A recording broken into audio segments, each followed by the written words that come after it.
All right, let's talk about one of the most incredible but kind of under the radar business stories of the last quarter century. It's this amazing tale of survival, of smart strategy, and just nonstop growth. And it was all born from a massive economic crisis. So, yeah, let's just jump right in. So, here's the big question, right?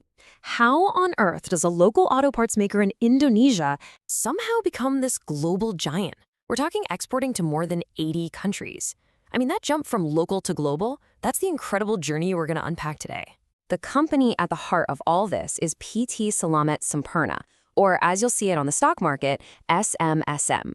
And their story is, well, it's the perfect case study of how a business can take a huge national crisis and flip it into a massive global opportunity. Now, you've probably never heard of them, and honestly, that's kind of the point. They're what you'd call a hidden champion. They make these super essential parts, things like filters and radiators under brands like Sakura, maybe you've heard of them. These parts are absolutely critical for cars, trucks, you name it, all over the world. Okay, so let's get a quick timeline. The company starts up in '76, gets commercial operations going in 1980. For about 2 decades, they're building a solid local business. Then, in 1996, they go public. Things are looking so good that a year later, they're already issuing bonus shares to investors. But nobody, and I mean nobody, saw the massive storm that was about to hit. And when I say storm, I'm underselling it. The 1997 Asian financial crisis was a full-blown economic hurricane.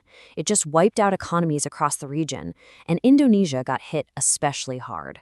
For pretty much every other company, it was just about trying to stay afloat. But for SMSM, this crisis, this was the moment that made them who they are today. And check this out.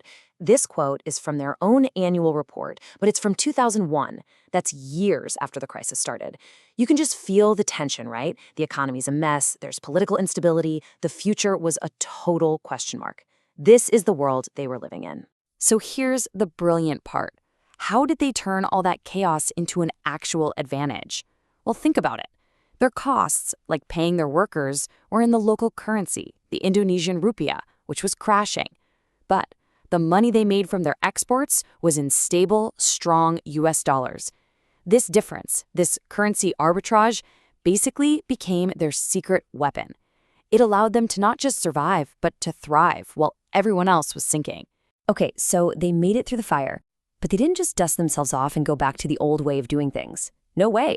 They took what they learned and built a whole new blueprint for growth, a step-by-step plan to go from being a local name to a global powerhouse. And their strategy? It's actually pretty straightforward, but the execution was just flawless. Step 1, be the best in your home market. Master Indonesia. Step 2, take that export business that saved you during the crisis and make it the engine of everything you do. Step 3, don't go it alone. Partner with the best in the world to get technology and market access. And finally, step 4, get strong enough to start acquiring your competitors. Simple, powerful, and it worked. Let's zoom in on that partnership step, because it was absolutely crucial. They were smart enough to know they couldn't invent everything themselves, so they teamed up with giants from all over. We're talking Donaldson from the US for filters all the way back in '84, Usui from Japan for brake pipes, Tokyo Radiator, POSCO from Korea for steel. These partnerships gave them instant access to world-class tech and, just as importantly, global credibility. So, did that big pivot to exports actually pay off? Oh, yeah, big time. Just look at this. By 2007, a decade after the crisis forced their hand, almost 80% of their sales were from exports. That's incredible.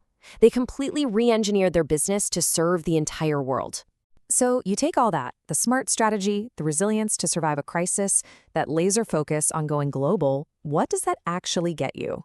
Well, the results are, honestly, they're just staggering. I mean, just look at this growth. Sales in 2007 were around 1 trillion rupiah. 5 years later, more than double. And it just keeps going up from there. The craziest part? By 2021, they had hit 25 straight years of sales growth. Think about that. A quarter of a century without one single year where sales went down. Wow. You know, a huge piece of the puzzle here, and something that's easy to overlook, was their focus on something called good corporate governance, or GCG. It sounds a bit corporate speak, but all it really means is running your company the right way. Being transparent, being fair, being accountable. It's how you build trust. And without trust, you can't get those big international partners or investors. And you can actually watch them get better and better at this over time. You look at their 2002 report and they're proud that their audit committee met 4 times. That's good. That's foundational stuff. But then you jump to 2019 and they have these incredibly detailed, zero tolerance anti fraud and anti corruption policies. Their governance grew right up alongside their sales figures.